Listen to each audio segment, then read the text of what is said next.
सम्मानित मुल्क के मालिकों, मैं बौद्ध भिक्षु सुमित रतन, साकेत मुक्ति आंदोलन उत्तर प्रदेश भारत। जैसा कि आप सभी लोग जानते हैं, जब से विरासत की लड़ाई भारत में शुरू हुई, पूरे देश भारत के बौद्ध अंबेडकरवादी सामाजिक लोग अपने हकों की रक्षा के लिए आगे आए और उन्होंने धरना प्रदर्शन के माध्यम से, भूख हड़ताल के माध्यम से, ज्ञापन देने के माध्यम से संघर्ष किया। हम लोग इतना ही नहीं रुके, हम लोग भारतीय संविधान का जो तीसरा स्तंभ है न्यायपालिका, उसके तहत हम लोग हाई कोर्ट गए। हाई कोर्ट में हमें डिसमिस कर दिया गया, खारिज कर दिया गया।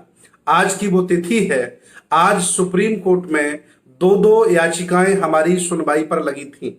Doctor Ambedkar Bodhikunj foundation Munger Bihar, the Buddhist society of India Maharashtra Bihar, ये सारी याचिकाएं आज सुनवाई पर लगी थी।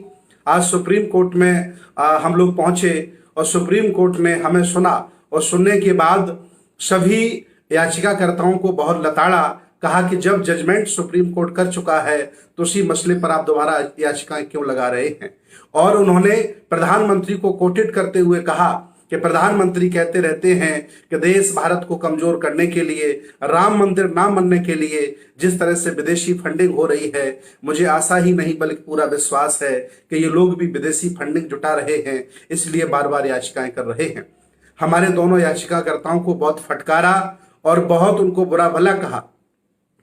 सुप्रीम कोर्ट यहीं तक नहीं रुका, सुप्रीम कोर्ट ने हम लोगों के खिलाफ 1-1 लाख रुपए का जुर्माना लगाया और सीबीआई जांच कराने की मांग की।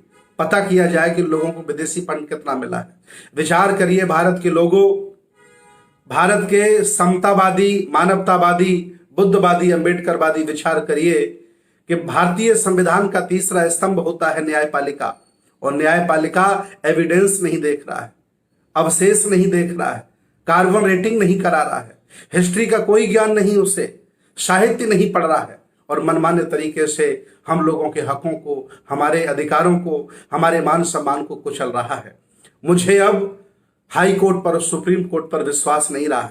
मैं भारत के बौद्धों से, मानवतावादी लोगों से, विज्ञानवादी लोगों से, तर्कवादी लोगों से आह्वान करता हूं कि अब आप सुप्रीम कोर्ट, हाई कोर्ट के चक्कर में ना पड़े, आप सीधे जनता की अदालत में पहुंचे और जनता की अदालत ही इनकी मति को ठिकाने लगा सकती है। हम सब लोग आहत हैं, बहुत दुखी हैं कि आज सुप्रीम कोर्ट ने हम बौद्धों की कोई नहीं सुनी, एक भी नहीं मानी। हम लोग बहुत आहत हैं। अब हम लोग निराश नहीं होंगे, हम लोग हिम्मत नहीं खोएंगे, हम लोग अपनी आशा नहीं खोएंगे। हम संविधान के दायरे में इसका विरोध करते रहेंगे। जब भी कभी इतिहास लिखा जाएगा, हम लोगों का नाम कायरों में नहीं, हम लोगों का बहादुरों में लिखा जाएगा। इस आंदोलन में जितने भी लोग सामाजिक, राजनीतिक, धार्मिक, आर्थिक लोग इस आंदोलन का साथ दे रहे हैं, मैं सभी लोगों के प्रति बहुत बहुत मंगल कामनाएं प्रेषित करता हूं। बहुत बहुत शुक्रगुजार हूं कि आप लोग हमारे आह्वान पर हमारे साथ लगे रहते हैं। आज बहुत बुरी खबर है कि आज सुप्रीम कोर्ट ने जुर्माना लगाया है कि आपकी हिम्मत कैसे पड़ी, आप सुप्रीम कोर्ट राम मंदिर के खिलाफ चले आए। इससे बुरा दिन कुछ नहीं हो सकता है। ये लोकतंत्र की हत्या है, ये लोकतंत्र की हत्या है, तानाशाही है। देश तानाशाही और लोकतंत्र की खिलाफत के साथ आगे बढ़ रहा है। मुझे बहुत दुख है, लेकिन हम हिम्मत नहीं हारेंगे और हम अपने अधिकारों के लिए, अपनी विरासत के लिए संघर्ष करते रहेंगे और देश भारत के हक वंचित लोगों को जगाते रहेंगे। बहुत बहुत मंगल कामनाएं। नमो बुद्धाय। जय भीम, जय संविधान, जय श्रमण भारत।